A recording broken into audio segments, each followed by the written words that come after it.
Boa tarde a todos, mais uma edição do Diálogo na Web. O tema de hoje é eleição na França, mais precisamente o segundo turno da eleição francesa. Temos aqui conosco dois especialistas em relações internacionais, Demetrio Magnoli e o Jaime Spitzkowski. Vocês podem fazer perguntas para eles através do chat do Facebook ou pelo e-mail alvivo@fundacalfhc.org.br. Obrigado pela presença de vocês dois. Vamos começar pela pergunta mais genérica. Os dois candidatos que passaram ao segundo turno não representam o establishment francês. Os partidos que se firmaram ao longo da história política francesa a partir de 1958. O que explica esse declínio dos partidos socialistas e dos republicanos, que são herdeiros do gaullismo, na França, e a emergência do Front National de um lado e do movimento En Marche, por outro? Começando pelo Demetrio. Bom, eu acho que a França é um caso, vamos dizer, extremo de uma crise mais geral dos sistemas partidários na Europa, que vem... já é antiga, mas ela se aprofundou muito com a crise do euro e da União Europeia a partir de 2010. Não é só a França. Se você olhar para a Espanha, o fenômeno é menos intenso, mas no lugar de um sistema bipartidário, nós temos claramente hoje na Espanha um sistema quadripartidário, né? Com a emergência de dois outros partidos que disputam com chances às eleições.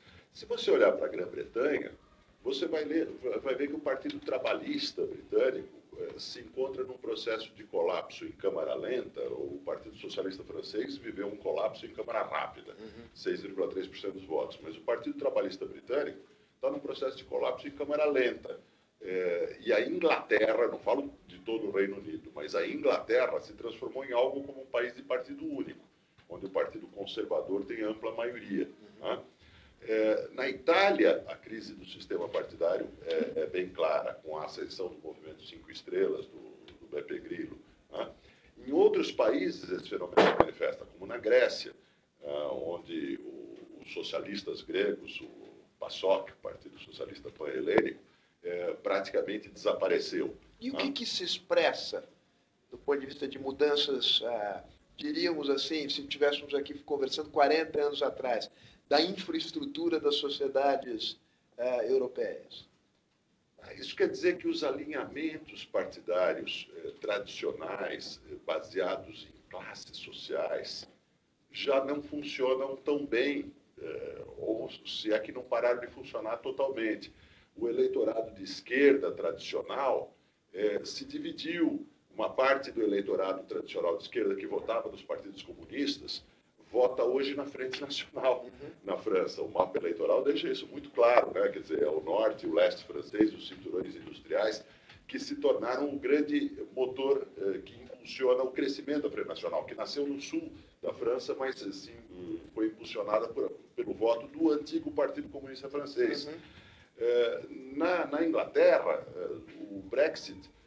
a diferença de votos que produziu o Brexit só pode ser atribuída aos votos do centro da Inglaterra, que eram votos tradicionais do Partido Trabalhista, do Labour Party, que votaram no Brexit, que se dirigem para o nacionalismo. E uma outra parte do eleitorado tradicional da esquerda, que é a parte urbana, mais moderna, ligada aos serviços e que, no fundo, se beneficia do processo da globalização, esses se dividem, né?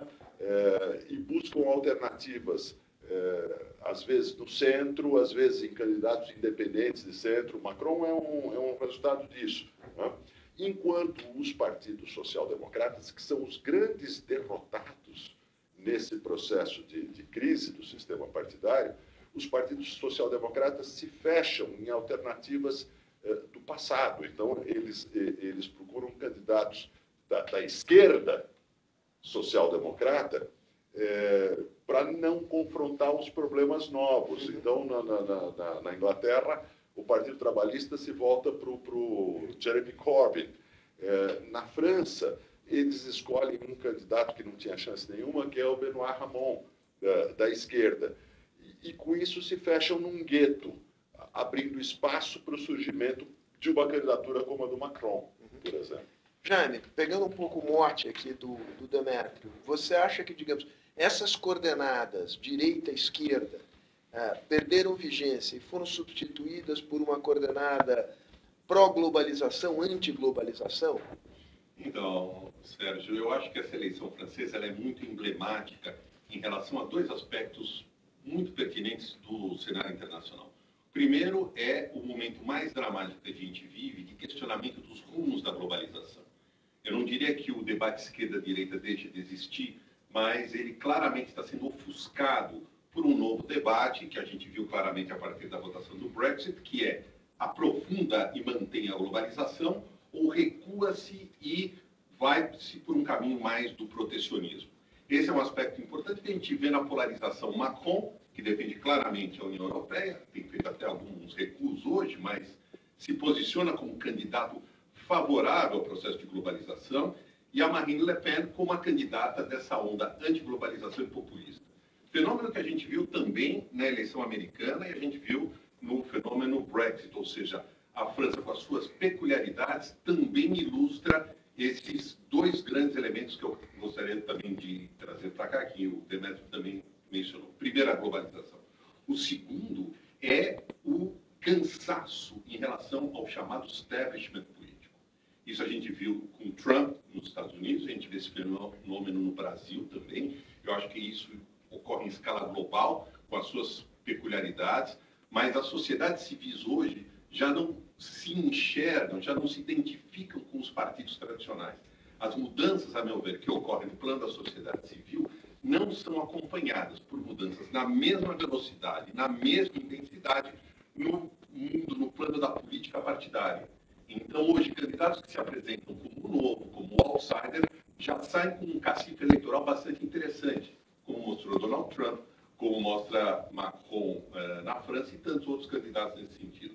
E é interessante que, se você observar a votação do Brexit ou a votação da França, e, aliás, eu queria também aqui fazer uma observação.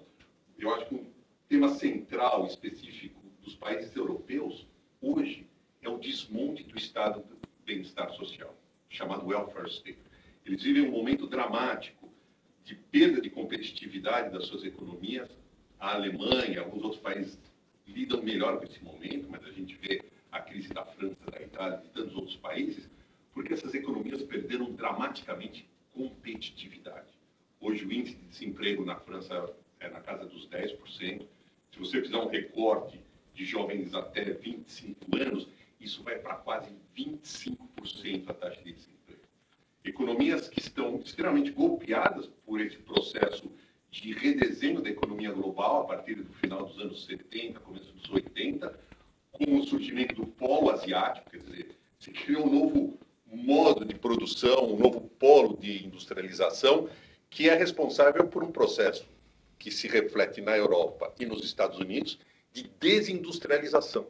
Então, classes médias americanas, classes médias europeias se sentem perdedoras nesse processo de globalização, perdem emprego, perdem renda com as indústrias que migram para outros polos do capitalismo. E só para concluir esse meu raciocínio, para não me alongar muito, a gente vê um padrão interessante de votação, tanto no Brexit quanto na eleição francesa.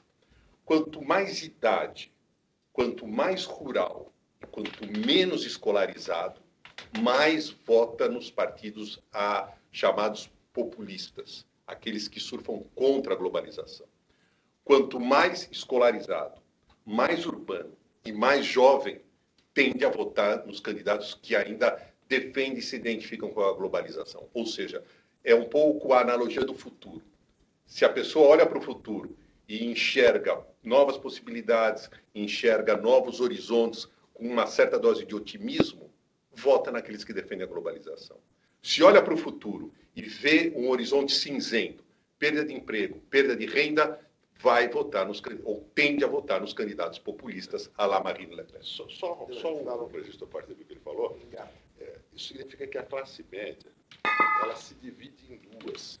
Não é mais adequado, do ponto de vista político, você falar em classe média, pelo menos quando se trata da Europa ou dos Estados Unidos, há uma classe média conectada, internacionalizada, mais ligada aos serviços e com renda mais alta. E há uma classe média desconectada, mais rural, mais ligada à indústria que enferruja, né? E que são os órfãos da globalização. Então, não é adequado falar no voto da classe média, é adequado falar em duas classes médias. E sobre a tua pergunta inicial, concordando com o Jaime, não é que esquerda e direita desapareceram, mas é que esse dilema foi ofuscado, ou se superpôs a esse dilema um outro dilema, que é aberto ou fechado. Eu não gosto muito quando se chama de populistas os partidos como o da Le Pen. É um termo muito genérico, e populismo, do ponto de vista da sociologia, é uma outra coisa. Embora eles tenham traços populistas, eu acho que o fenômeno é a ascensão do nacionalismo.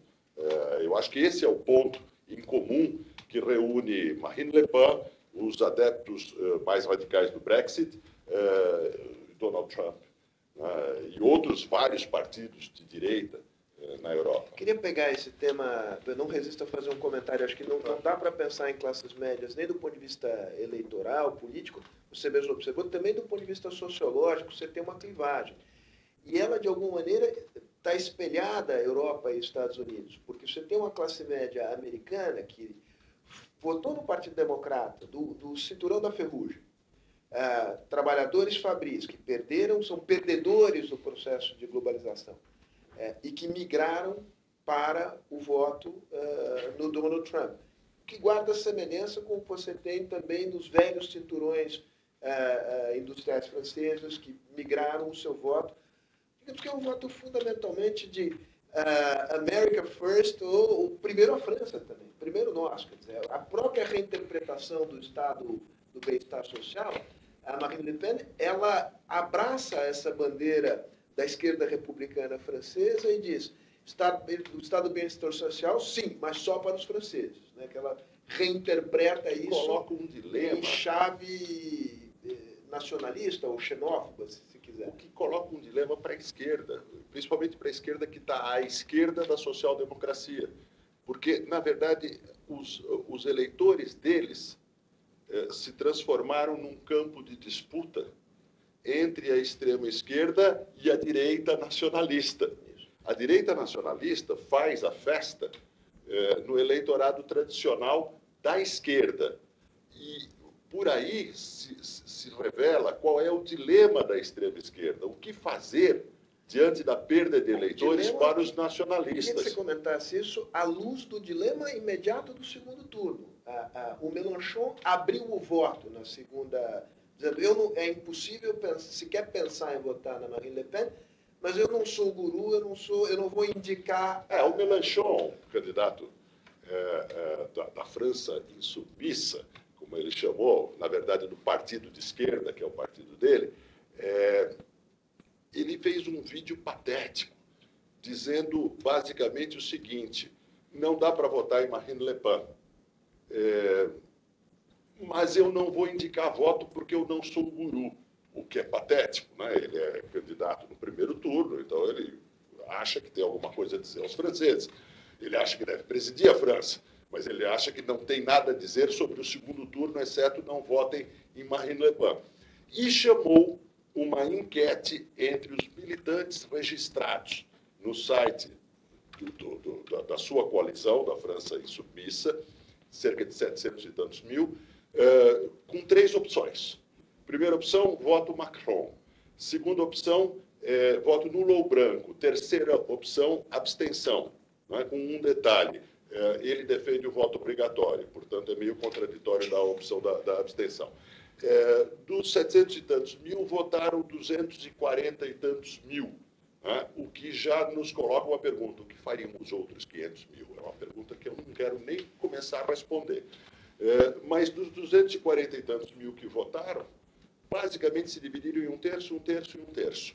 Ganhou nulos e brancos, em segundo lugar, Macron, em terceiro lugar, abstenção. Se você somar a abstenção com nulos e brancos, dá 2/3. O não Macron. O não Macron dá 2/3. Significa que 2/3 do núcleo militante da campanha de Mélenchon acham que tanto faz Macron ou Le Pen.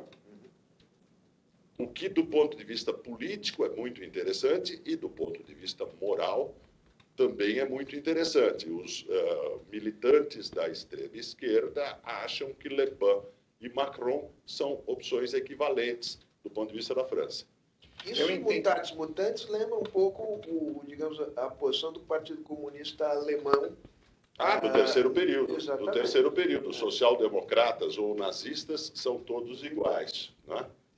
Deu no que deu. Exato. Mas eu preferiria abordar um outro número, que eu acho esse aspecto do Mélenchon importante, mas eu tenho um outro número que me incomoda mais, que é você observar hoje as pesquisas de opinião que apontam uma votação na casa dos 60% de intenções de votos para o Macron, 38 a 40% de intenção de votos para Marine Le Pen. O fato interessante, a meu ver, é você comparar com a eleição de 2002 e ter um olhar mais global e menos, digamos, compartimentado. Em 2002, Jean-Marie Le Pen passou para o segundo turno numa disputa com Jacques Chirac, derrotou Lionel Jospin de forma surpreendente. Naquele momento, no segundo turno, Jacques Chirac teve 82% dos votos. Ou seja, o campo antipopulista ou nacionalista, ou vários termos podem ser utilizados, ele reduziu na casa de 20 pontos percentuais. Ou seja, um reflexo importante desse momento de crise, de transição da sociedade francesa, e tem uns outros aspectos importantes que acho que a gente poderia debater, o modelo de lidar com as ondas migratórias, com as novas gerações de filhos de imigrantes, isso acho que é um tema candente que tem a ver com França, com outros países, com a questão do terrorismo, do Estado Islâmico. Tudo isso hoje entra em xeque e as certezas que se havia 2 ou 3 décadas atrás, hoje se evaporaram. Então, eu acho que uma pergunta fundamental para o futuro e para a qualidade da democracia e da estabilidade social nesses países da Europa Ocidental é como lidar com o avanço inegável desses setores de extrema-direita. Acho que o fantasma da extrema-direita, nacionalista, populista, ou outro rótulo que a gente queira usar, não se mostra tão ameaçador como a gente imaginou no final do ano passado. Eu lembro que a gente começava a fazer análise dizendo o seguinte, depois da eleição do Trump, em dezembro, eleições para presidente da Áustria, em março, eleições gerais na Holanda, em abril, primeiro turno da França, maio, segundo turno da França, setembro, eleições gerais na Alemanha, um calendário eleitoral carregado. Na Áustria, venceu o candidato moderado. Na Holanda, venceu a centro-direita moderada. E a gente vê na França agora a vitória mais provável do Macron. A Marine Le Pen, em algum aspecto, pode cantar vitória, mas não se transformou em alternativa de poder. E eu acho que em setembro a Merkel também deverá vencer. A gente viu a alternativa para a Alemanha, o partido de extrema-direita alemão, caindo, perdendo pontos.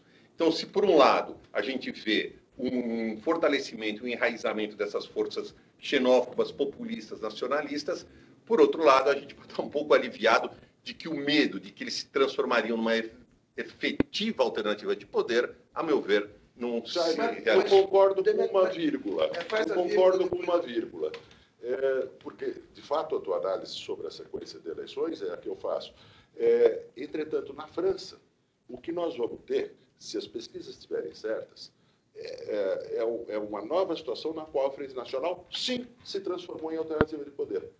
E justamente a diferença está nesse dado que você deu. 82% começo da década contra a Frente Nacional e agora cerca de 60%, se não for menos, contra a Frente Nacional. 3 explicações diretas para esse fenômeno. Primeira explicação, grande parte do eleitorado golista se dirige para... Aliás, eu vou começar pelo contrário. Primeira explicação, o eleitorado que abandonou o Partido Socialista e o eleitorado que votou na extrema esquerda, em grande parte não votará em Macron. Então, é aquele fenômeno que eu falei, para eles tanto faz Le Pen ou Macron. Segunda parte da explicação, o eleitorado golista se divide. O eleitorado tradicional gaullista, principalmente os conservadores católicos, há uma parte importante que dirige o seu voto para Le Pen e outra parte que vai se abster. É mesmo candidato gaullista que anunciou apoio a Marine Le Pen. Candidato gaullista dissidente. Que teve 4,7% de votos no primeiro turno. E que a Le Pen anunciou que ele será o seu primeiro-ministro se ela for eleita. E a terceira parte da explicação, que é fundamental. A Frente Nacional não é mais aquela. A Frente Nacional não é mais aquela... eu só jogo essa frase, se depois vocês quiserem, a gente pode continuar, mas acho que é uma discussão importante. A Frente Nacional de Marine Le Pen não é a Frente Nacional de Jean-Marie.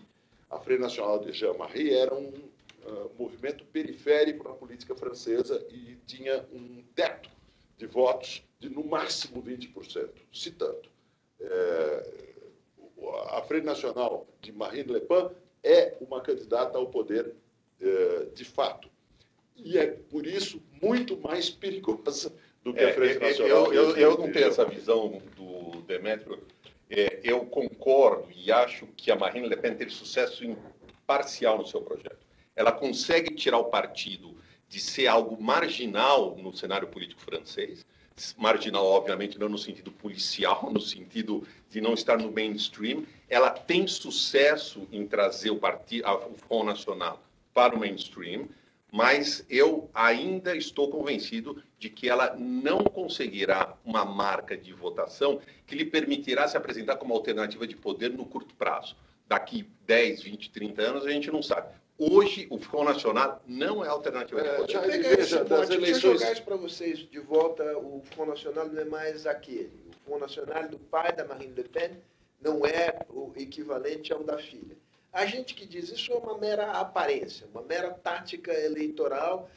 Substancialmente continua o mesmo partido antissemita, xenófobo, isso é etc. preguiça de pensar e de ler. Então vamos lá. Como você não tem preguiça? Porque a análise política hoje está muito baseada na preguiça de pensar e de ler. Então, o que se diz da diferença entre Jean-Marie Le Pen e Marine Le Pen? Que houve uma mudança de forma, de roupagem, mas não há nada atrás disso. Assim. E o que há atrás disso se chama Florian Philippot. Florian Philippot é o vice-presidente da Frente Nacional, o estrategista pessoal de Marine Le Pen, tem 35 anos, é gay, e escreveu textos contrários a Jean-Marie Le Pen, que dizia que a homossexualidade é uma violação da biologia e da cultura, e ele disse que essas opiniões de extrema-direita não têm lugar na Frente Nacional. Muito bem. Florian Philippot, eu vou contar uma historinha muito rápida. Florian Philippot, no dia da vitória de Trump nos Estados Unidos, logo depois de dar um telefonema para Marine Le Pen, comemorando a vitória de Trump nos Estados Unidos, era a madrugada na França, ele tinha um carro esperando na frente do apartamento dele em Paris para levá-lo a Colombey-les-Deux-Églises. Colombey-les-Deux-Églises é a cidadezinha onde durante 11 anos de Gaulle ficou em alto exílio político na França antes de voltar triunfalmente em 58. O que Florian Philippot foi fazer em Colombey-les-Deux-Églises? Foi, junto com dezenas de militantes da Frente Nacional ligados a ele, depositar flores no túmulo de Gaulle. A Frente Nacional que Florian Philippot projeta é uma Frente Nacional que tenta realizar a fusão de dois nacionalismos franceses. O nacionalismo de extrema-direita, semifascista, da Action Française, que é o nacionalismo que deu origem à Frente Nacional, é o nacionalismo de Jean-Marie Le Pen, de Vichy, dos colaboracionistas, dos monarquistas católicos, né? Do caso Dreyfus, lá de trás. Final do século XIX. Um outro nacionalismo, que é o de Gaulle, o nacionalismo antifascista, da resistência francesa e do mundo da Europa das pátrias, né?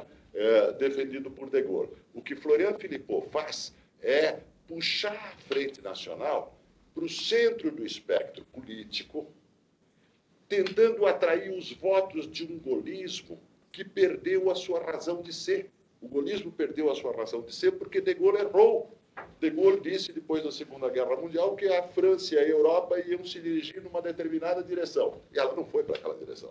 Ela não foi para a direção das nações, das pátrias gloriosas. Ela foi para a direção da União Europeia.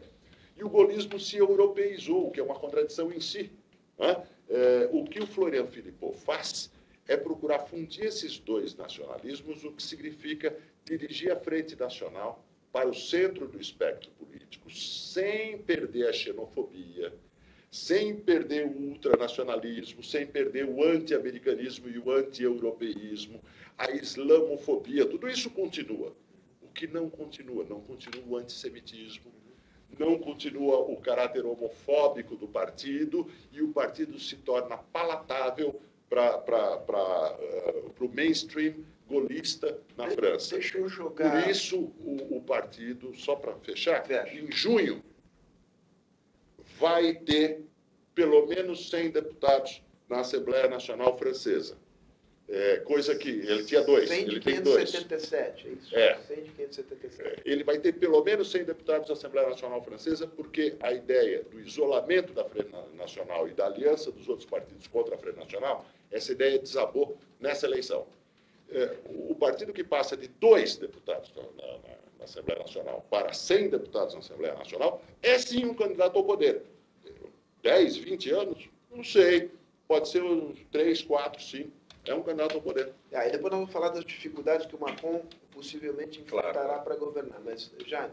Não, eu acho que a análise do Demetrio é interessante, mas ela tem um aspecto de levar como definitivo esse, digamos, esse ideário que o ideólogo Philippot da Marine Le Pen está implementando. Existe uma luta de poder intensa dentro do partido, inclusive dentro da própria família Le Pen.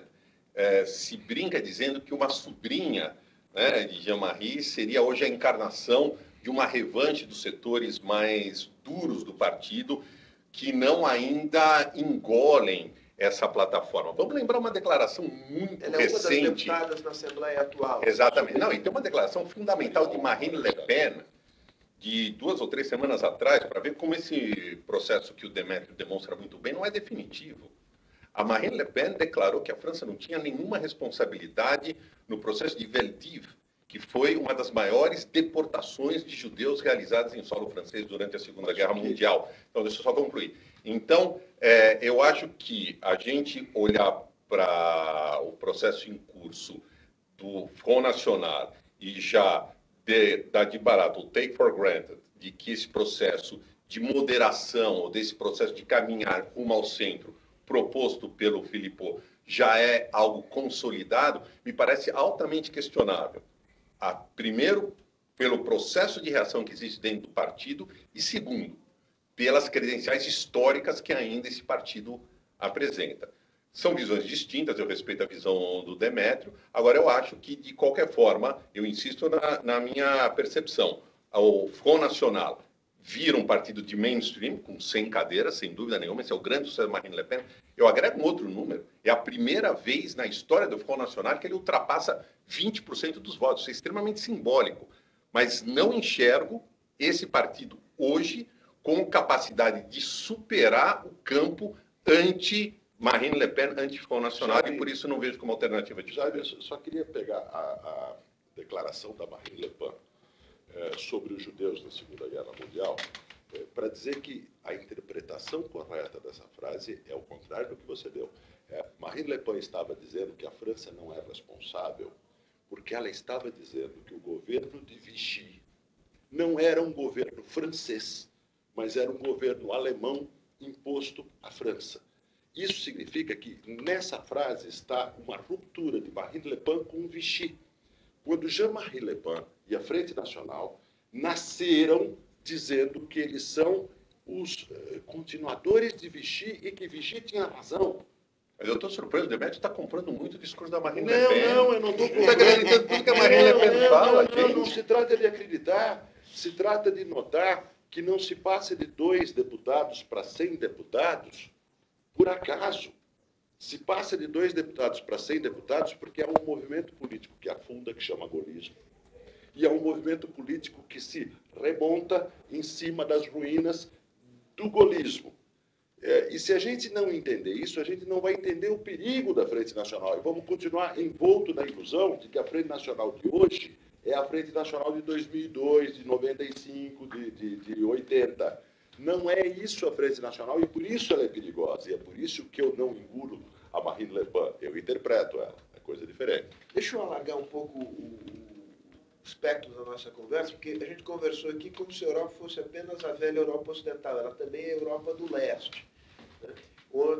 Onde você tem, na Hungria e na Polônia, governos que têm afinidades com o Front National. Eu queria que vocês comentassem um pouco os dois casos. A Polônia é, digamos, a estrela, pelo menos do ponto de vista econômico, dos novos países incorporados à Europa dos 27 depois de 2004.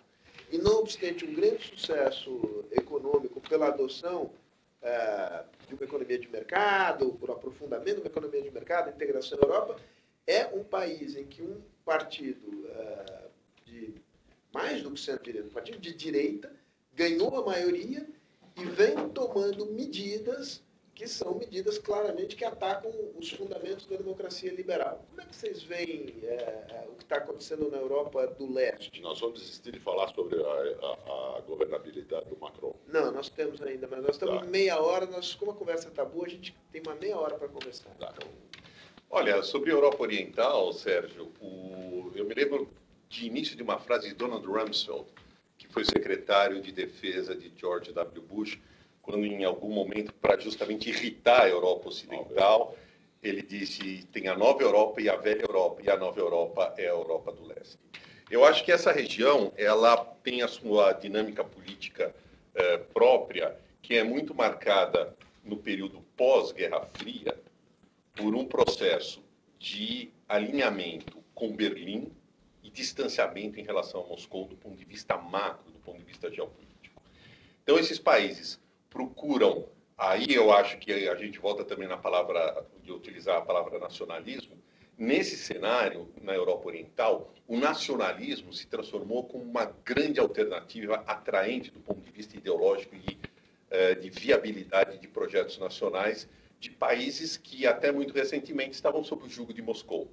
Então, esses partidos mais à direita, com o fim da Guerra Fria, já encontram um espaço interessante no resgate do discurso anti-Moscou, buscam levar os seus países mais próximos de Berlim e de Washington, em contraposição a Moscou, e ainda mais um cenário que a gente tem recentemente da crise dos imigrantes oriundos, sobretudo do Oriente Médio, dá ainda mais combustível para esses países e para o seu discurso nacionalista, que é um discurso anti-russo, é um discurso anti-muçulmano, é um discurso xenófobo que permite a esses países construírem realmente coalizões à direita, em alguns casos muito assustadores. O caso da Hungria é particularmente preocupante. Existe um partido lá chamado Jobbik, que é o terceiro maior do parlamento, que tem uma plataforma abertamente anti-islâmica, islamofóbica e antissemita, com alguns comportamentos que remetem ao nacionalismo húngaro pré-Segunda Guerra Mundial. Então, são forças políticas, até em algum momento lembra um pouco essa discussão entre nós aqui sobre as raízes de Marine Le Pen. São forças políticas que têm enraizamento profundo nessas sociedades e que, no pós-Guerra Fria, emergem ajudadas pela nova configuração do cenário europeu e por crises que acabam, de certa forma, permitindo o resgate desse discurso nacionalista. Concordo no atacado e discordo num varejo particular. Mas antes eu falar da vírgula. No caso da Hungria, não tem nada de anti-russo. O governo húngaro atual é pró-Putin. É nitidamente pró-Putin e cada vez mais incompatível com a União Europeia. Na verdade, as medidas que os governos húngaro e polonês vêm tomando são, a médio prazo, incompatíveis com a presença dos dois na União Europeia, mas são dois casos diferentes. No caso da Hungria, diferentes em vários aspectos. No caso da Hungria, o governo nacionalista de direita que se estabeleceu lá é produto de uma longa estagnação econômica. Na Hungria, de um fracasso, pelo menos parcial, na transição húngara. E ele é pró-russo. Mas a movimentação do Orbán ao Putin é tática. Claro que é tática, claro que é tática. Mas você já foi para Budapeste e tentou falar russo em Budapeste? Sim, é claro que é tática. Mas essa tática se dá num momento em que a Hungria praticamente está rompendo com a União Europeia. E esse governo é estável, porque ele está baseado num fracasso econômico de longo prazo da Hungria. A Polônia é um caso diferente. O governo de direita que se estabeleceu na Polônia é resultado conjuntural da crise da União Europeia e da crise do euro, porque na curva de longo prazo a Polônia é um sucesso do ponto de vista da transição. Esse governo, a Polônia tem um campesinato tradicional muito grande, e essa é a base social desse governo, que conseguiu votos indignados das cidades diante da crise conjuntural. Mas esse governo já é bastante minoritário na opinião pública polonesa e provavelmente será um fenômeno de curto prazo na Polônia. Os poloneses querem estar na União Europeia. Os húngaros têm sérias dúvidas sobre isso. Tá? Então, são dois casos diferentes, embora os dois governos tomem medidas parecidas, mas as raízes deles são bastante diferentes. Né? É isso que eu queria observar. A direita francesa, tanto o Fillon, a direita dita moderada, o Fillon também, digamos, foi mais à direita, porque o eleitorado dele também veio mais à direita. A Marine Le Pen deslocou o terreno de disputa da direita mais para a direita. O terrorismo deslocou, a imigração deslocou. Exatamente. E o tema econômico. O tema econômico, digamos, e ambos com Fillon, digamos, contra as sanções impostas à Rússia depois da anexação da Crimeia, e a Marine Le Pen com manifestações de afinidade em relação ao tipo de liderança do Putin ainda mais... Manifestações de afinidade você chama financiamento bancário direto por um banco que orbita ao redor do Kremlin de manifestações de afinidade. Você pode ser um diplomata, Sérgio. O partido da Marine Le Pen recebe financiamento, recebeu um grande financiamento de um banco que, como os outros bancos russos, orbita ao redor do Kremlin. Essa últimos 15 minutos da nossa conversa, que apesar de, no curto prazo, as eleições presidenciais na Áustria, parlamentares na Holanda, agora na França, possivelmente em setembro na Alemanha, estão saindo melhor do que encomenda, né? Diante da expectativa muito ruim que havia. Isso, digamos, o espectro desse nacionalismo antidemocrático na Europa é um espectro que continua rondando o velho continente. Não dá para simplesmente dizer, olha, deu tudo certinho, esqueçamos. Mas você tem razão, tem uma reação da classe média conectada, então vamos a ele. Vai às urnas. Houve um aumento grande, quando o Jaime explicou o que aconteceu nas eleições, é preciso acrescentar isso. Como se explica esses resultados contrários à direita que você teve na Áustria, na Holanda, que você teve no primeiro turno francês, e que as pesquisas revelam na Alemanha? É a volta às urnas de um eleitorado que não ia às urnas e que está se sentindo ameaçado pelos nacionalistas xenófobos. Eu queria que vocês, já que o assunto é França, que a gente mergulhasse um pouco mais nesse personagem, nesse movimento que são Macron e o En Marche. O Macron foi ministro das Finanças de um governo bastante impopular, não tinha estrutura partidária alguma quando se lançou na campanha presidencial, ninguém acreditava nele, e ele provavelmente será eleito presidente da República no próximo domingo.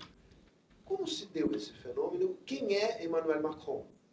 Emmanuel Macron é o candidato que, embora não seja totalmente, mas se apresenta como anti-establishment. Isso já dá, no cenário político atual, uma capacidade de você catalisar a insatisfação que setores da classe média e setores da sociedade em geral nutrem em função desse descompasso que existe hoje entre o sistema político tradicional e a sociedade civil. Ou seja, se apresentar como um outsider. Tem um outro aspecto que ele busca explorar na campanha, que também é uma meia-verdade, se apresentando como candidato anti-establishment ou anti-elite. Ora, ele nasceu no interior da França, na cidade de Amiens, mas ele estudou nas melhores escolas, frequentou locais frequentados pela elite francesa, mas no seu discurso eleitoral também busca explorar essa fadiga do eleitor francês em relação à chamada elite tradicional. E ele consegue se posicionar no centro num momento extremamente complexo e delicado da discussão sobre como enfrentar essa perda de competitividade da economia francesa, que eu insisto, é o tema central, é aquele, digamos, pano de fundo que coloca a sociedade francesa hoje num momento histórico. E o Macron, e nós vamos ter que ver se isso funcionou ou não, é uma espécie de resgate da história da terceira via. Se a gente se recordar no final dos anos 90, lideranças políticas como Bill Clinton, Tony Blair, naquele momento histórico, procuraram, liderados ideologicamente por Anthony Giddens, que era o ideólogo do movimento, trazer os partidos de centro-esquerda e de esquerda mais para o centro do espectro político, para que eles pudessem incorporar nas suas agendas políticas teses que antes eram o monopólio da direita. Privatização, liberalismo na economia, maior flexibilidade e, do ponto de vista de ambiente de negócios. Essa agenda ficou um pouco esquecida e o Macron resgata, e ele muitas vezes utiliza o seguinte binômio, melhor dizendo, no seu discurso. Visão social, reforma liberal.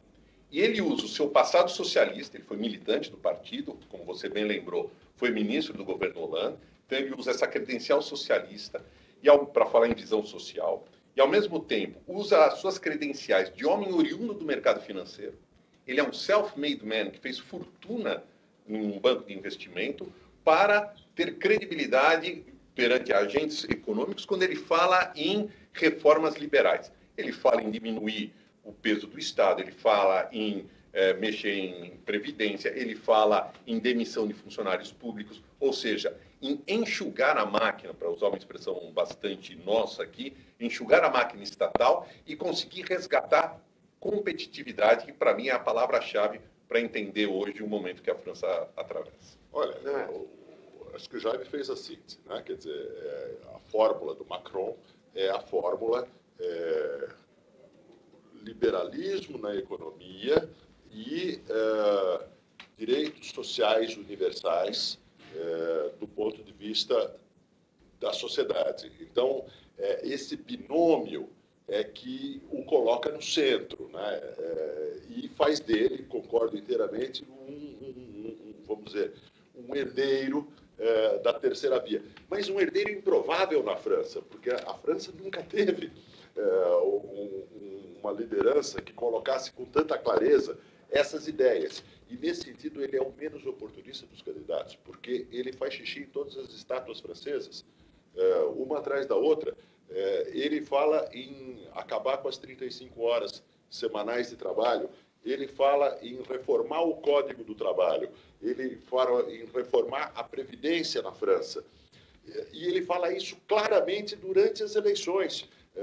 Mélenchon soltou uma chantagem contra Macron nesse segundo turno, dizendo que se ele abandonasse a sua proposta de reforma do Código do Trabalho, então, talvez a extrema-esquerda, ele, Mélenchon, pudesse chamar o voto em Macron. Macron não ligou para isso e continuou falando na reforma do Código do Trabalho. Enquanto Marine Le Pen se apresenta como uma candidata da proteção social, da proteção do Código do Trabalho, das 35 horas, da Previdência e por aí afora. Ou seja, bandeiras tradicionais da esquerda que são levantadas pela Marine Le Pen.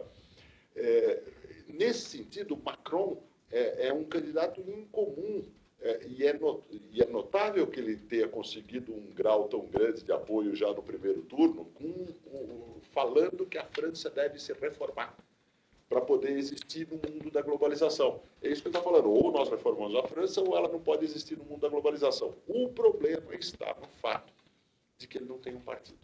Não é que ele não tinha um partido. O En Marche continua não sendo um partido. É uma organização improvisada, né? Embora tenha um vasto apoio em redes sociais, e tenha conseguido uma militância razoável, não é um partido ainda, né? E é difícil ver, mesmo que ele se eleja presidente, como é provável, no domingo, embora não certo, é provável, mas não certo. Vou insistir nisso. O Nate Silver, lá nos Estados Unidos, diz que Marine Le Pen tem 0 de chance. Eu não concordo. Ela tem poucas chances, mas tem chances. Mas se Macron for eleito como é mais provável presidente, ele vai ter um problema muito sério. Eu duvido que ele possa ter algo parecido com uma maioria parlamentar estável, mesmo se o Partido Socialista resolver apoiar o seu governo.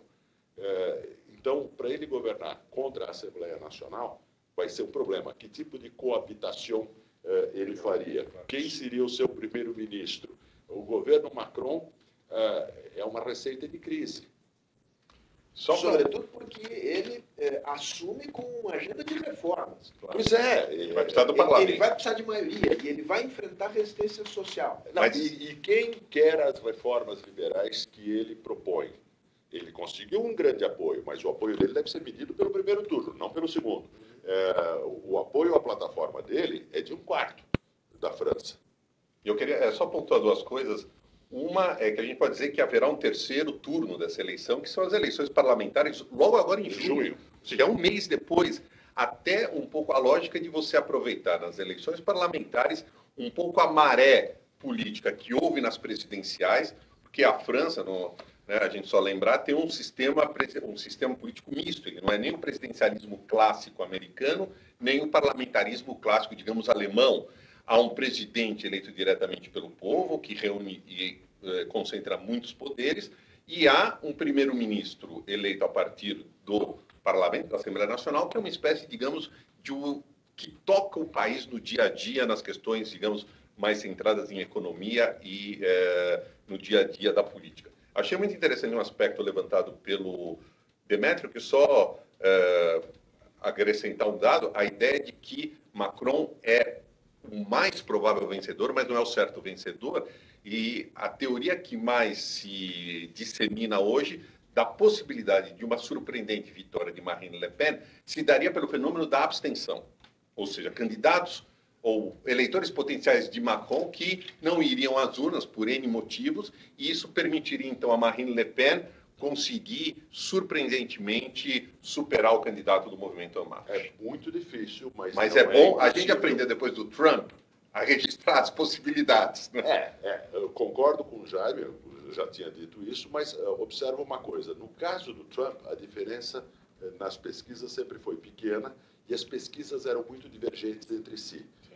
No caso da França, as pesquisas do primeiro turno acertaram na mosca. E não há grande... não é pelo colégio eleitoral, é pelo voto popular. E não há grande... Era um fator fundamental, sem dúvida. Não há grande divergência entre as pesquisas para o segundo. O problema é que as pesquisas não captam a abstenção. E o problema da abstenção é que o eleitorado de Fillon não se entusiasma com Macron. O eleitorado de Mélenchon é hostil a Macron. Então, qual será o tamanho da abstenção? Os eleitores de Marine Le Pen vão às urnas, isso é certo, porque eles são eleitores insurrectos, antissistema, então eles vão às urnas. Então, o perigo está aí. O perigo, eu não diria que é grande, mas existe um perigo real. Né? É bom olhar para domingo como alguma coisa que ainda vai acontecer, que não aconteceu já.